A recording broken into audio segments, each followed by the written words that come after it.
Dans les plumes de paon il y a une structure complexe dont la couleur change constamment, ou si elle semble, et bien que les couleurs de paon sont respectées. Ils sont tout aussi spectaculaires sinon plus en eux, et il est souvent appelé paon blanc comme un paon stressant, ce n'est pas une telle chose.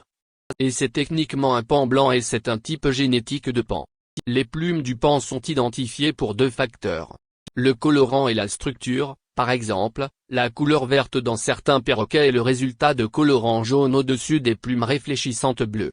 Dans le cas des paons blancs, l'absence de couleur inhabituelle est due à l'absence de colorant, et ce colorant perdu est sombre et absorbe la lumière tombante, rendant visible la lumière torsadée et l'interférence, et l'effet est similaire à celui de l'huile.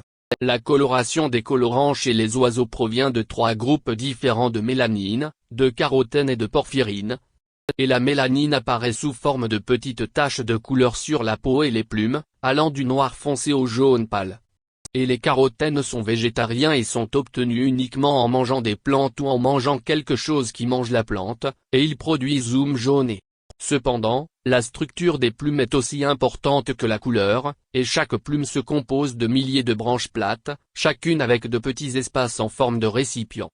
Et à la partie inférieure de chaque distance de départ il y a des feuilles, agissant comme une sciure de bois, divisant la lumière. Et c'est le même principe pour les papillons et les colibris.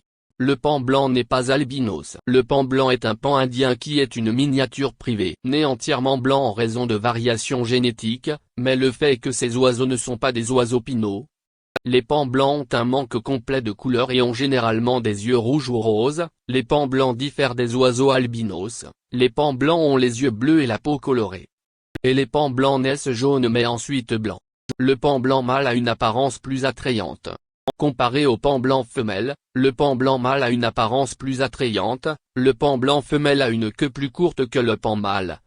Et parce que le paon blanc joue un rôle important dans le mariage et la séduction, de sorte que l'apparence est plus attrayante, et le paon blanc a une queue plus longue et plus jolie, dont le but est d'attirer l'attention de la femelle paon, et quand la saison d'accouplement vient, la queue du paon blanc poussera après 2 ans.